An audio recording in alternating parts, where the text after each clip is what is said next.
Paper 118, Supreme and Ultimate, Time and Space. Concerning the several natures of deity, it may be said, 1. The Father is self-existent self. 2. The Son is coexistent self. 3. The Spirit is conjoint existent self. 4. The Supreme is evolutionary experiential self. 5. The Sevenfold is self-distributive divinity. 6. The Ultimate is transcendental experiential self. 7. The Absolute is existential experiential self. While God the Sevenfold is indispensable to the evolutionary attainment of the Supreme is also indispensable to the eventual emergence of the Ultimate, and the dual presence of the Supreme and the Ultimate constitutes the basic association of sub-absolute and derived deity, for they are interdependently complemental in the attainment of destiny. Together they constitute the experiential bridge linking the beginnings and the completions of all creative growth in the Master Universe.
Creative growth is unending but ever satisfying, endless in extent but always punctuated by those personality-satisfying moments of transient goal attainment which serve so effectively as the mobilization preludes to new adventures in cosmic growth, universe exploration, and deity attainment.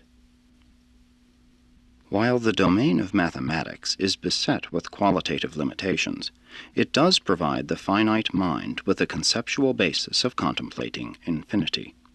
There is no quantitative limitation to numbers, even in the comprehension of the finite mind. No matter how large the number conceived, you can always envisage one more being added, and also you can comprehend that this is short of infinity, for no matter how many times you repeat this addition to number, still always one more can be added. At the same time, the infinite series can be totaled at any given point, and this total, more properly a subtotal, provides the fullness of the sweetness of goal attainment for a given person at a given time and greater goals, and such adventures in growth will be forever forthcoming in the fullness of time and the cycles of eternity. Each successive universe age is the antechamber of the following era of cosmic growth, and each universe epoch provides immediate destiny for all preceding stages. Havona, in and of itself, is a perfect but perfection-limited creation.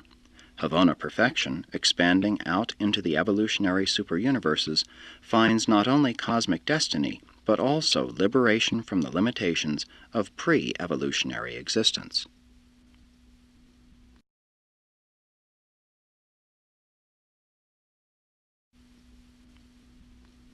1. Time and eternity. It is helpful to man's cosmic orientation to attain all possible comprehension of deity's relation to the cosmos. While absolute deity is eternal in nature, the gods are related to time as an experience in eternity. In the evolutionary universes, eternity is temporal everlastingness, the everlasting now. The personality of the mortal creature may eternalize by self-identification with the indwelling spirit through the technique of choosing to do the will of the Father. Such a consecration of will is tantamount to the realization of eternity reality of purpose. This means that the purpose of the creature has become fixed with regard to the succession of moments. Stated otherwise, that the succession of moments will witness no change in creature purpose. 1,000,000 or 1,000,000,000 moments makes no difference. Number has ceased to have meaning with regard to the creature's purpose. Thus does creature choice plus God's choice eventuate in the eternal realities of the never-ending union of the Spirit of God and the nature of man in the everlasting service of the children of God and of their paradise Father. There is a direct relationship between maturity and the unit of time consciousness in any given intellect. The time unit may be a day, a year, or a longer period, but inevitably it is the criterion by which the conscious self evaluates the circumstances of life, and by which the conceiving intellect measures and evaluates the facts of temporal existence. Experience, wisdom, and judgment are the concomitants of the lengthening of the time unit in mortal experience. As the human mind reckons backward into the past, it is evaluating past experience for the purpose of bringing it to bear on a present situation. As mind reaches out into the future, it is attempting to evaluate the future significance of possible action. And having thus reckoned with both experience and wisdom, the human will exercises judgment decision in the present, and the plan of action thus born of the past and the future becomes existent. In the maturity of the developing self, the past and future are brought together to illuminate the true meaning of the present.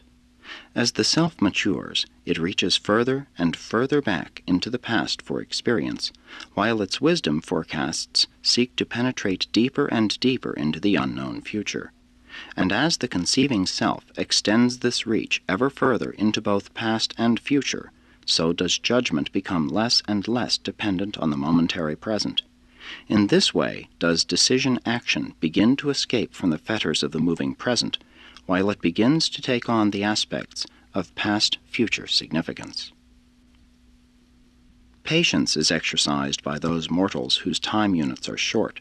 True maturity transcends patience by a forbearance born of real understanding. To become mature is to live more intensely in the present, at the same time escaping from the limitations of the present.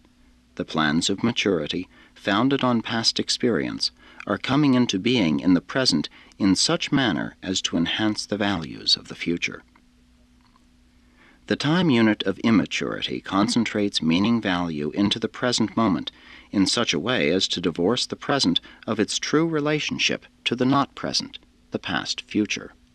The time unit of maturity is proportioned so to reveal the coordinate relationship of past, present, future, that the self begins to gain insight into the wholeness of events, begins to view the landscape of time from the panoramic perspective of broadened horizons, begins perhaps to suspect the non-beginning, non-ending eternal continuum, the fragments of which are called time.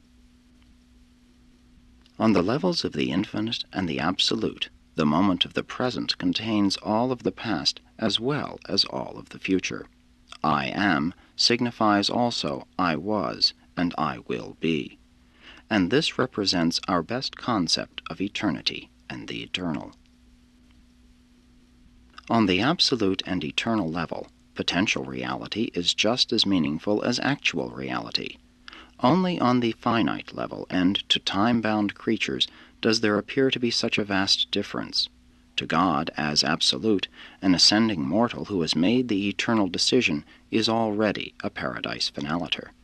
But the Universal Father, through the indwelling thought adjuster, is not thus limited in awareness, but can also know of and participate in every temporal struggle with the problems of the creature ascent from animal-like to God-like levels of existence.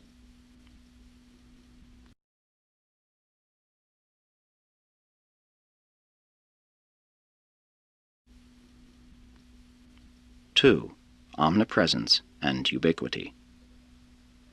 The ubiquity of deity must not be confused with the ultimacy of the divine omnipresence. It is volitional with the Universal Father that the Supreme, the Ultimate, and the Absolute should compensate, coordinate, and unify his time-space ubiquity and his time-space transcended omnipresence with his timeless and spaceless universal and absolute presence. And you should remember that, while deity ubiquity may be so often space-associated, it is not necessarily time-conditioned. As mortal and Morontia ascenders, you progressively discern God through the ministry of God the Sevenfold. Through Havana, you discover God the Supreme. On Paradise, you find him as a person, and then, as finaliters, you will presently attempt to know him as ultimate. Being finaliters, there would seem to be but one course to pursue after having attained the ultimate, and that would be to begin the quest of the Absolute. No finaliter will be disturbed by the uncertainties of the attainment of the deity absolute, since at the end of the supreme and ultimate ascensions he encountered God the Father. Such finaliters will no doubt believe that, even if they should be successful in finding God the Absolute, they would only be discovering the same God, the Paradise Father, manifesting himself on more nearly infinite and universal levels. Undoubtedly, the attainment of God in Absolute would reveal the primal ancestor of universes as well as the final father of personalities. God the Supreme may not be a demonstration of the time-space omnipresence of deity, but he is literally a manifestation of divine ubiquity. Between the spiritual presence of the Creator and the material manifestations of creation, there exists a vast domain of the ubiquitous becoming, the universe emergence of evolutionary deity. If God the Supreme ever assumes direct control of the universes of time and space, we are confident such a deity administration will function under the over-control of the Ultimate. In such an event, God the Ultimate would begin to become manifest to the universes of time as the transcendental Almighty, the Omnipotent, exercising the over-control of super-time and transcended space concerning the administrative functions of the Almighty Supreme. The mortal mind may ask, even as we do, if the evolution of God the Supreme to administrative authority in the grand universe is attended by augmented manifestations of God the Ultimate, will a corresponding emergence of God the Ultimate in the postulated universes of outer space be attended by similar and enhanced revelations of God the Absolute? But we really do not know.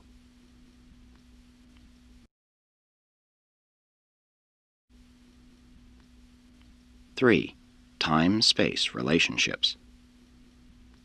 Only by ubiquity could deity unify time-space manifestations to the finite conception, for time is a succession of instants, while space is a system of associated points. You do, after all, perceive time by analysis and space by synthesis. You coordinate and associate these two dissimilar conceptions by the integrating insight of personality. Of all the animal world, only man possesses this time-space perceptibility. To an animal, motion has a meaning, but motion exhibits value only to a creature of personality status. Things are time-conditioned, but truth is time understand, and of the future you can comprehend. Truth is inconcussible, forever exempt from all transient vicissitudes, albeit never dead and formal, always vibrant and adaptable, radiantly alive. But when truth becomes linked with fact, then both time and space condition its meanings and correlate its values. Such realities of truth wedded to fact become concepts and are accordingly relegated to the domain of relative cosmic realities. The linking of the absolute and eternal truth of the Creator with the factual experience of the finite and temporal creature eventuates a new and emerging value of the Supreme. The concept of the Supreme is essential to the coordination of the divine and unchanging overworld with the finite and ever-changing underworld. Space comes the nearest of all non-absolute things to being absolute. Space is apparently absolutely ultimate. The real difficulty we have in understanding space on the material level is due to the fact that, while material bodies exist in space, space also exists in these same material bodies. While there is much about space that is absolute, that does not mean that space is absolute. It may help to an understanding of space relationships if you would conjecture that, relatively speaking, space is, after all, a property of all material bodies. Hence, when a body moves through space, it also takes all its properties with it, even the space which is in and of such a moving body. All patterns of reality occupy space on the material levels, but spirit patterns only exist in relation to space. They do not occupy or displace space, neither do they contain it. But to us the master riddle of space pertains to the pattern of an idea. When we enter the mind domain, we encounter many a puzzle. Does the pattern, the reality of an idea, occupy space? We really do not know, albeit we are sure that an idea pattern does not contain space. But it would hardly be safe to postulate that the immaterial is always non-spatial.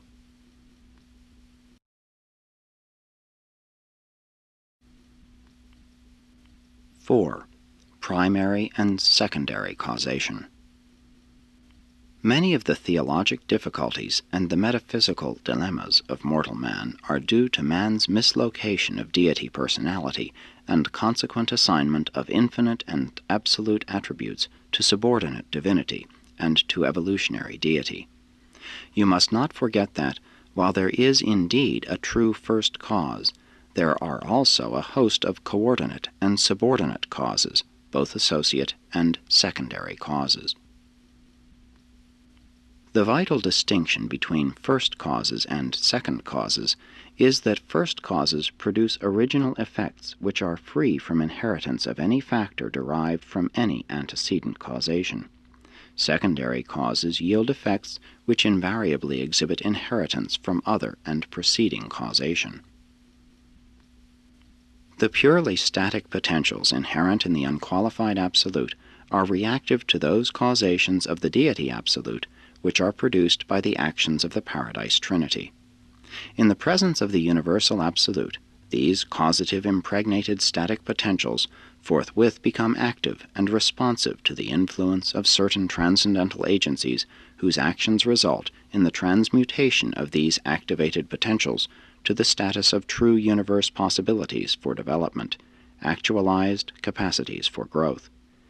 It is upon such matured potentials that the creators and controllers of the grand universe enact the never-ending drama of cosmic evolution. Causation, disregarding existentials, is threefold in its basic constitution. As it operates in this universe age and concerning the finite level of the seven superuniverses, it may be conceived as follows. 1. Activation of static potentials. The establishment of destiny in the universal absolute by the actions of the deity absolute, operating in and upon the unqualified absolute, and in consequence of the volitional mandates of the Paradise Trinity. 2. Eventuation of universe capacities. This involves the transformation of undifferentiated potentials into segregated and defined plans. This is the act of the ultimacy of deity and of the manifold agencies of the transcendental level. Such acts are in perfect anticipation of the future needs of the entire Master Universe.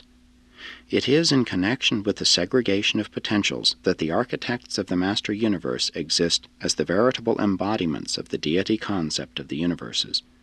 Their plans appear to be ultimately space-limited in extent by the concept periphery of the Master Universe, but as plans, They are not otherwise conditioned by time or space. 3. Creation and evolution of universe actuals. It is upon a cosmos impregnated by the capacity-producing presence of the ultimacy of deity that the supreme creators operate to effect the time transmutations of matured potentials into experiential actuals. Within the master universe, all actualization of potential reality is limited by ultimate capacity for development and is time-space conditioned in the final stages of emergence. The creator sons going out from paradise are, in actuality, transformative creators in the cosmic sense, but this in no manner invalidates man's concept of them as creators. From the finite viewpoint, they certainly can and do create.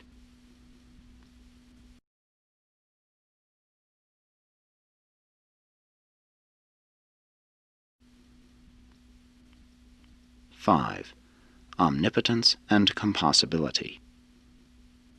The omnipotence of deity does not imply the power to do the non-doable. Within the time-space frame and from the intellectual reference point of mortal comprehension, even the infinite God cannot create square circles or produce evil that is inherently good. God cannot do the ungodlike thing. Such a contradiction of philosophic terms is the equivalent of non-entity and implies that nothing is thus created. A personality trait cannot at the same time be godlike and ungodlike. Compossibility is innate in divine power, and all of this is derived from the fact that omnipotence not only creates things with a nature, but also gives origin to the nature of all things and beings. In the beginning, the Father does all, but as the panorama of eternity unfolds in response to the will and mandates of the infinite, it becomes increasingly apparent that creatures, even men, are to become God's partners in the realization of finality of destiny. And this is true even in the life in the flesh. When man and God enter into a partnership, no limitation can be placed upon the future possibilities of such a partnership. When man realizes that the universal Father is his partner in eternal progression, when he fuses with the indwelling Father presence, he has, in spirit, broken the fetters of time and has already entered upon the progressions of eternity in the quest for the universal Father. Mortal consciousness proceeds from the fact to the meaning and then to the value. Creator consciousness proceeds from the thought value through the word meaning to the fact of action. Always must God act to break the deadlock of the unqualified unity inherent in existential infinity.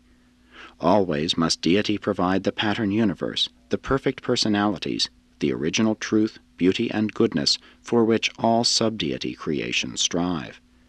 Always must God first find man, that man may later find God. Always must there be a universal Father before there can ever be universal sonship and consequent universal brotherhood.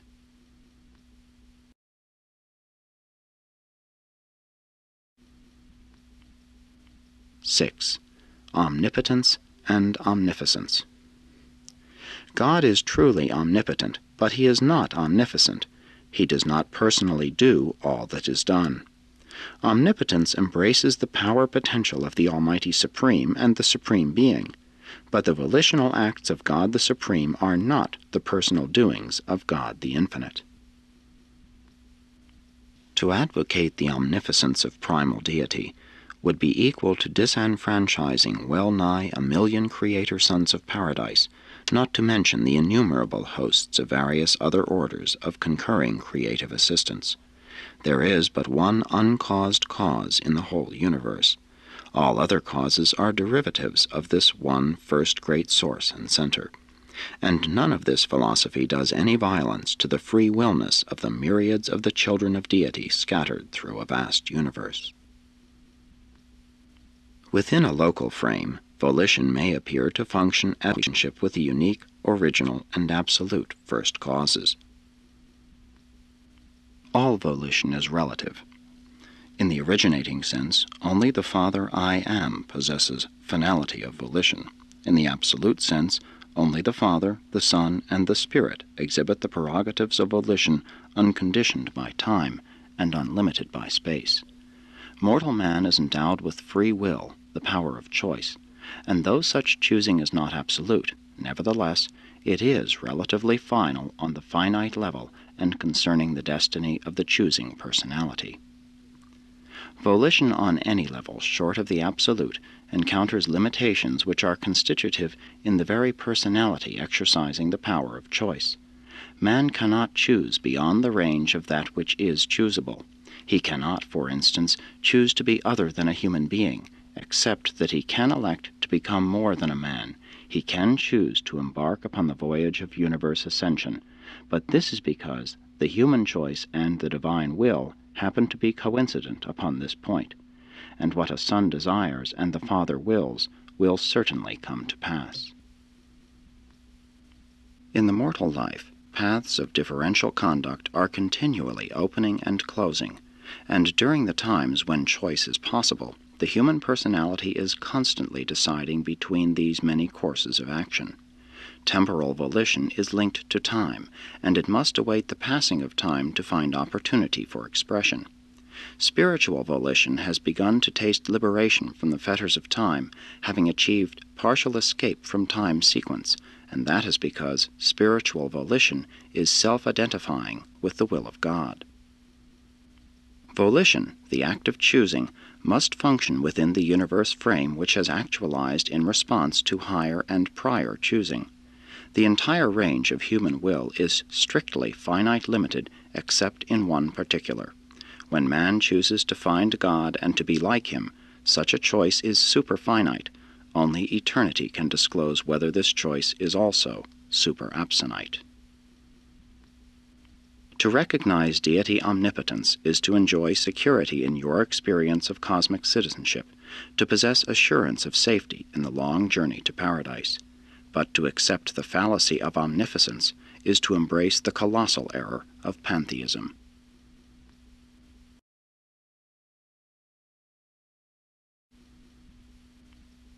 (7) Omniscience and predestination. The function of creator will and creature will in the grand universe operates within the limits and in accordance with the possibilities established by the master architects. This foreordination of these maximum limits does not, however, in the least abridge the sovereignty of creature will within these boundaries. Neither does ultimate foreknowledge, full allowance for all finite choice, constitute an abrogation of finite volition. A mature and far-seeing human being might be able to forecast the decision of some younger associate most accurately, but this foreknowledge takes nothing away from the freedom and genuineness of the decision itself. The gods have wisely limited the range of the action of immature will, but it is true will, nonetheless, within these defined limits. Even the supreme correlation of all past, present, and future choice does not invalidate the authenticity of such choosings. It rather indicates the foreordained trend of the cosmos and suggests foreknowledge of those volitional beings who may or may not elect to become contributory parts of the experiential actualization of all reality. Error in finite choosing is time-bound and time-limited. It can exist only in time and within the evolving presence of the Supreme Being. Such mistaken choosing is time-possible and indicates, besides the incompleteness of the Supreme, that certain range of choice with which immature creatures must be endowed in order to enjoy universe progression by making free will contact with reality. Sin in time-conditioned space clearly proves the temporal liberty, even license, of the finite will. Sin depicts immaturity dazzled by the freedom of the relatively sovereign will of personality, while failing to perceive the supreme obligations and duties of cosmic citizenship. Iniquity in the finite domains reveals the transient reality of all God-unidentified selfhood. Only as a creature becomes God-identified does he become truly real in the universes. Finite personality is not self-created, but in the super-universe arena of choice, it does self-determine destiny. The bestowal of life renders material energy systems capable of self-perpetuation, self-propagation, and self-adaptation. The bestowal of personality imparts to living organisms the further prerogatives of self-determination, self-evolution, and self-identification with the fusion spirit of deity. Subpersonal living things indicate mind-activating energy matter, first as physical controllers, and then as adjutant mind spirits. Personality endowment comes from the Father and imparts unique prerogatives of choice to the living system. But if personality has the prerogative of exercising volitional choice of reality identification, and if this is a true and free choice, then must evolving personality also have the possible choice of becoming self-confusing, self-disrupting, and self-destroying. The possibility of cosmic self-destruction cannot be avoided if the evolving personality is to be truly free in the exercise of finite will. Therefore is there increased safety in narrowing the limits of personality choice throughout the lower levels of existence. Choice becomes increasingly liberated as the universes are ascended. Choice eventually approximates divine freedom when the ascending personality achieves divinity of status, supremacy of consecration to the purposes of the universe, completion of cosmic wisdom attainment, and finality of creature identification with the will and the way of God.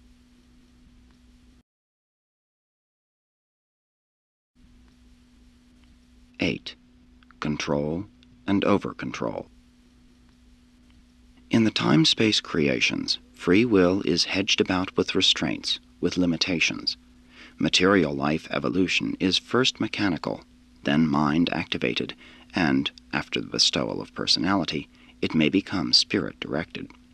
Organic evolution on the inhabited worlds is physically limited by the potentials of the original physical life implantations of the life carriers. Mortal man is a machine, a living mechanism. His roots are truly in the physical world of energy.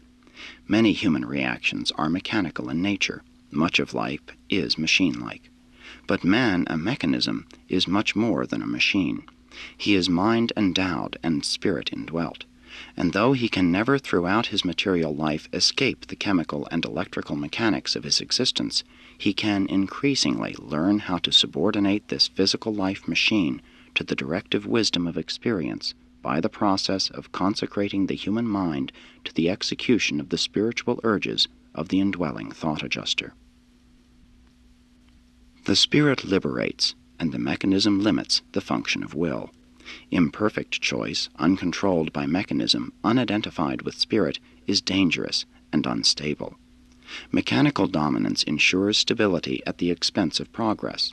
Spirit alliance liberates choice from the physical level and at the same time assures the divine stability produced by augmented universe insight and increased cosmic comprehension. The great danger that besets the creature is that, in achieving liberation from the fetters of the life mechanism, he will fail to compensate this loss of stability by effecting a harmonious working liaison with spirit.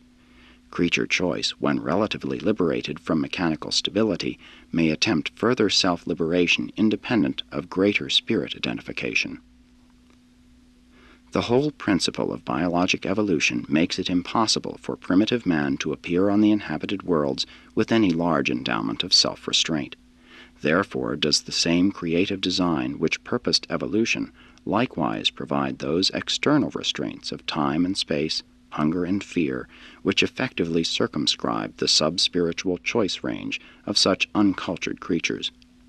As man's mind successfully overstrides increasingly difficult barriers, this same creative design has also provided for the slow accumulation of the racial heritage of painfully garnered experiential wisdom. In other words, for the maintenance of a balance between the diminishing external restraints and the augmenting internal restraints. The slowness of evolution, of human cultural progress, testifies to the effectiveness of that brake, material inertia, which so efficiently operates to retard dangerous velocities of progress.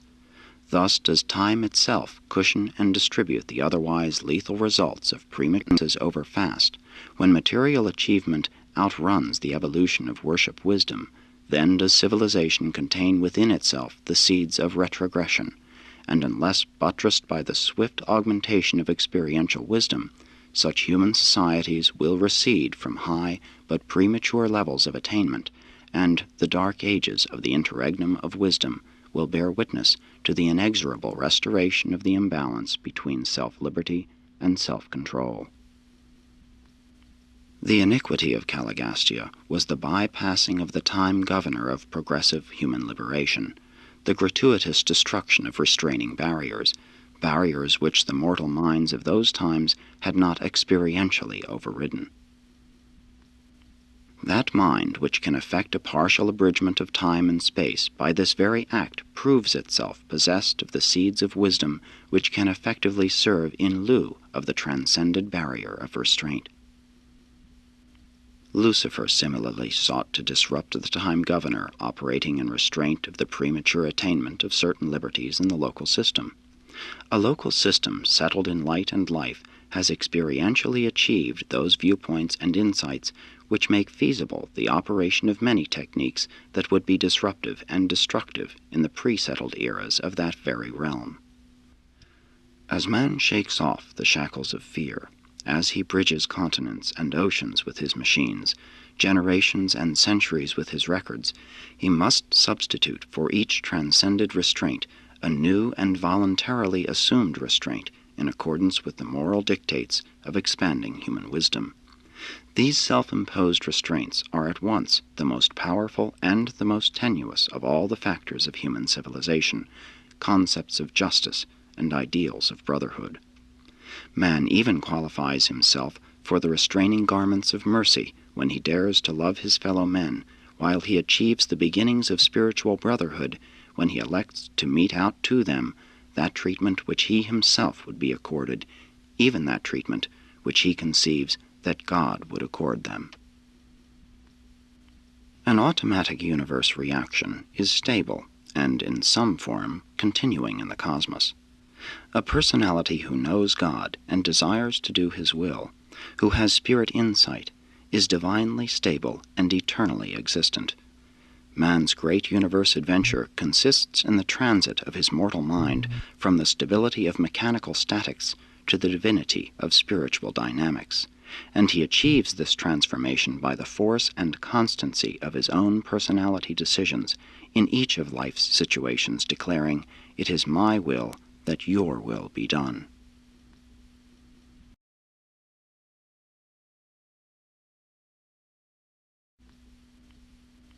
(9) Universe mechanisms. Time and space are a conjoined mechanism of the master universe. They are the devices whereby finite creatures are enabled to coexist in the cosmos with the infinite. Finite creatures are effectively insulated from the absolute levels by time and space. But these insulating media, without which no mortal could exist, operate directly to limit the range of finite action. Without them no creature could act, but by them the acts of every creature are definitely limited. Mechanisms produced by higher minds function to liberate their creative sources, but to some degree unvaryingly limit the action of all subordinate intelligences. To the creatures of the universes, this limitation becomes apparent as the mechanism of the universes. Man does not have unfettered free will. There are limits to his range of choice, but within the radius of this choice, his will is relatively sovereign. The life mechanism of the mortal personality, the human body, is the product of supermortal creative design. Therefore, it can never be perfectly controlled by man himself. Only when ascending man, in liaison with the fused adjuster, self-creates the mechanism for personality expression, will he achieve perfected control thereof.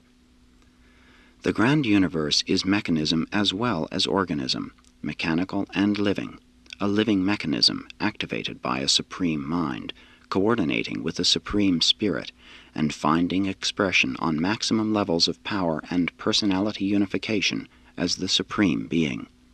But to deny the mechanism of the finite creation is to deny fact and to disregard reality. Mechanisms are the products of mind, creative mind acting on and in cosmic potentials. Mechanisms are the fixed crystallizations of creator thought, and they ever function true to the volitional concept that gave them origin. But the purposiveness of any mechanism is in its origin, not in its function. These mechanisms should not be thought of as limiting the action of deity. Rather is it true that in these very mechanics, deity has achieved one phase of eternal expression. The basic universe mechanisms have come into existence in response to the absolute will of the first source and center, and they will therefore eternally function in perfect harmony with the plan of the infinite. They are indeed the non-volitional patterns of that very plan. We understand something of how the mechanism of paradise is correlated with the personality of the eternal Son.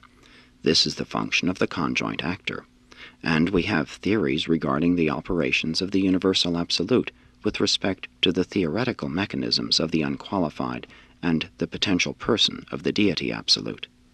But in the evolving deities of supreme and ultimate, we observe that certain impersonal phases are being actually united with their volitional counterparts, and thus there is evolving a new relationship between pattern and person. In the eternity of the past, the Father and the Son found union in the unity of the expression of the infinite Spirit. If, in the eternity of the future, the Creator Sons and the creative spirits of the local universes of time and space should attain creative union in the realms of outer space, what would their unity create as the combined expression of their divine natures? It may well be that we are to witness a hitherto unrevealed manifestation of ultimate deity, a new type of super-administrator. Such beings would embrace unique prerogatives of personality, being the union of personal creator, impersonal creative spirit, mortal creature experience, and progressive personalization of the divine minister. Such beings could be ultimate in that they would embrace personal and impersonal reality, while they would combine the experiences of creator and creature.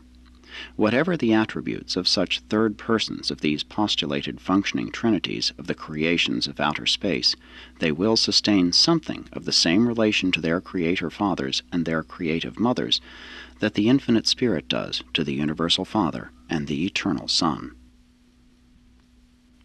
God the Supreme is the personalization of all the universe experience, the focalization of all finite evolution, the maximation of all creature reality, the consummation of cosmic wisdom, the embodiment of the harmonious beauties of the galaxies of time, the truth of cosmic mind meanings, and the goodness of supreme spirit values. And God the Supreme will, in the eternal future, synthesize these manifold finite diversities into one experientially meaningful whole, even as they are now existentially united on absolute levels in the Paradise Trinity.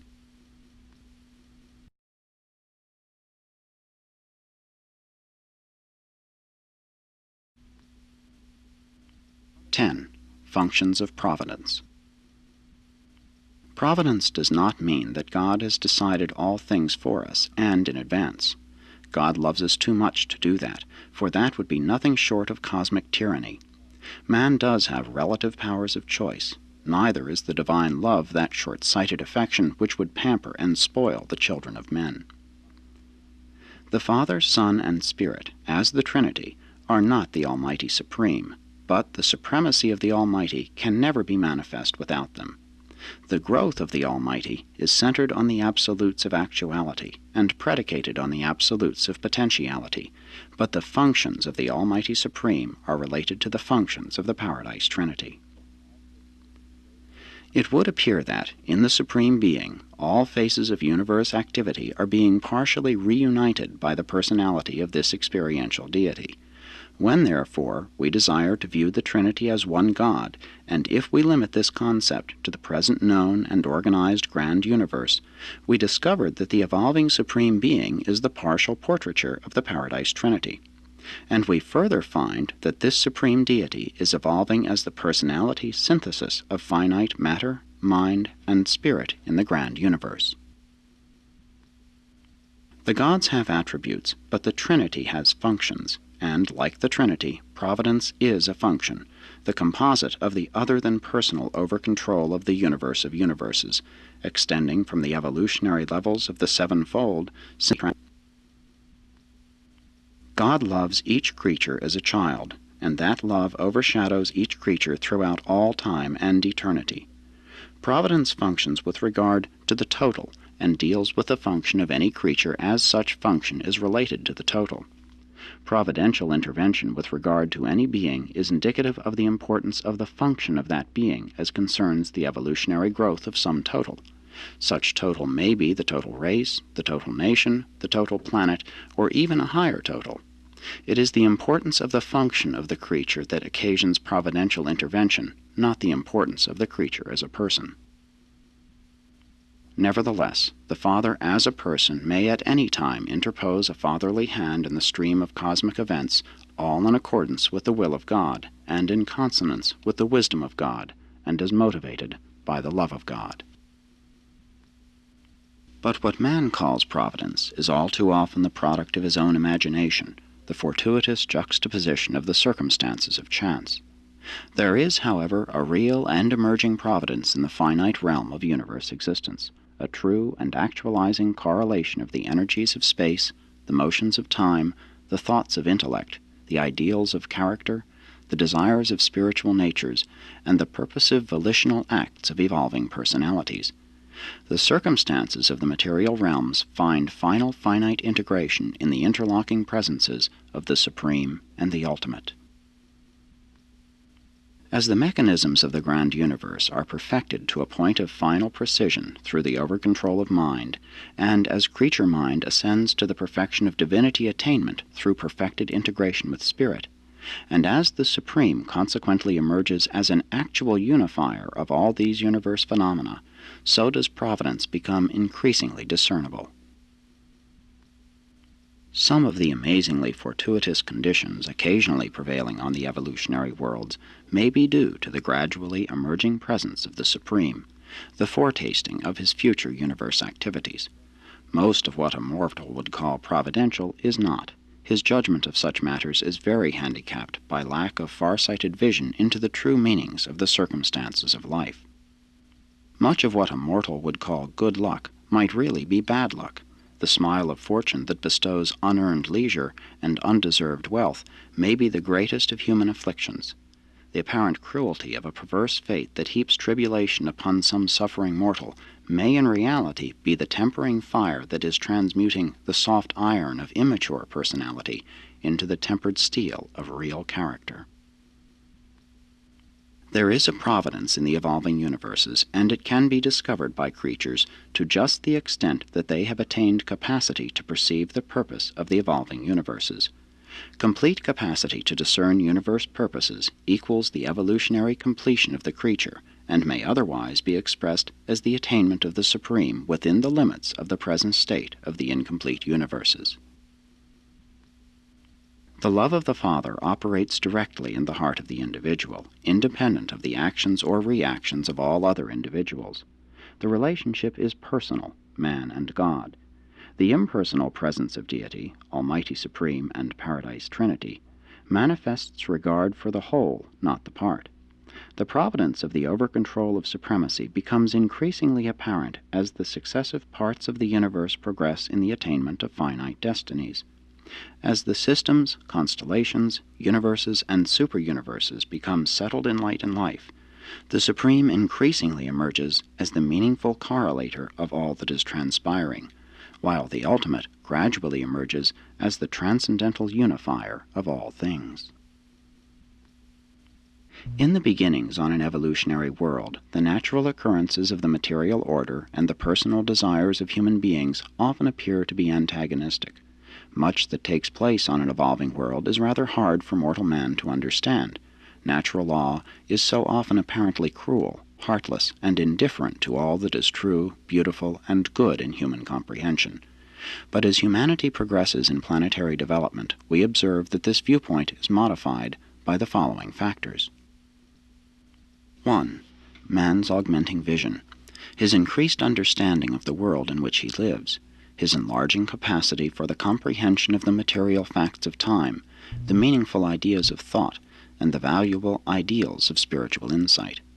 As long as men measure only by the yardstick of the things of a physical nature, they can never hope to find unity in time and space. 2. Man's increasing control. The gradual accumulation of the knowledge of the laws of the material world, the purposes of spiritual existence, and the possibilities of the philosophic coordination of these two realities. Man the savage was helpless before the onslaughts of natural forces, was slavish before the cruel mastery of his own inner fears. Semi-civilized man is beginning to unlock the storehouse of the secrets of the natural realms, and his science is slowly but effectively destroying his superstitions, while at the same time providing a new and enlarged factual basis for the comprehension of the meanings of philosophy and the values of true spiritual experience. Man the civilized will someday achieve relative mastery of the physical forces of his planet. The love of God in his heart will be effectively outpoured as love for his fellow men, while the values of human existence will be nearing the limits of mortal capacity. 3. Man's universe integration. The increase of human insight, plus the increase of human experiential achievement, brings him into closer harmony with the unifying presences of supremacy, Paradise Trinity, and Supreme Being. And this is what establishes the sovereignty of the Supreme on the worlds long settled in light and life. Such advanced planets are indeed poems of harmony, pictures of the beauty of achieved goodness attained through the pursuit of cosmic truth. And if such things can happen to a planet, then even greater things can happen to a system and the larger units of the grand universe, as they too achieve a settledness indicating the exhaustion of the potentials for finite growth. On a planet of this advanced order, providence has become an actuality. The circumstances of life are correlated, but this is not only because man has come to dominate the material problems of his world. It is also because he has begun to live according to the trend of the universes. He is following the pathway of supremacy to the attainment of the universal Father. The kingdom of God is in the hearts of men, and when this kingdom becomes actual in the heart of every individual on a world, then God's rule has become actual on that planet, and this is the attained sovereignty of the Supreme Being. To realize providence in time, man must accomplish the task of achieving perfection. But man can even now foretaste this providence in its eternity meanings as he ponders the universe fact that all things, be they good or evil, work together for the advancement of God-knowing mortals in their quest for the Father of all. Providence becomes increasingly discernible as men reach upward from the material to the spiritual. The attainment of completed spiritual insight enables the ascending personality to detect harmony in what was theretofore chaos. Even Marancha Mota represents a real advance in this direction. Providence is in part the over-control of the incomplete Supreme manifested in the incomplete universes, and it must therefore ever be 1. Partial, due to the incompleteness of the actualization of the Supreme Being, and 2. Unpredictable, due to the fluctuations in creature attitude, which ever varies from level to level, thus causing apparently variable reciprocal response in the Supreme. When men pray for providential intervention in the circumstances of life, many times the answer to their prayer is their own changed attitudes toward life. But providence is not whimsical, neither is it fantastic nor magical. It is the slow and sure emergence of the mighty sovereign of the finite universes, whose majestic presence the evolving creatures occasionally detect in their universe progressions. Providence is the sure and certain march of the galaxies of space and the personalities of time toward the goals of eternity, first in the Supreme, then in the ultimate, and perhaps in the absolute. And in infinity we believe there is the same providence, and this is the will, the actions, the purpose of the Paradise Trinity, thus motivating the cosmic panorama of universes upon universes. Sponsored by a mighty messenger temporarily sojourning on Urantia.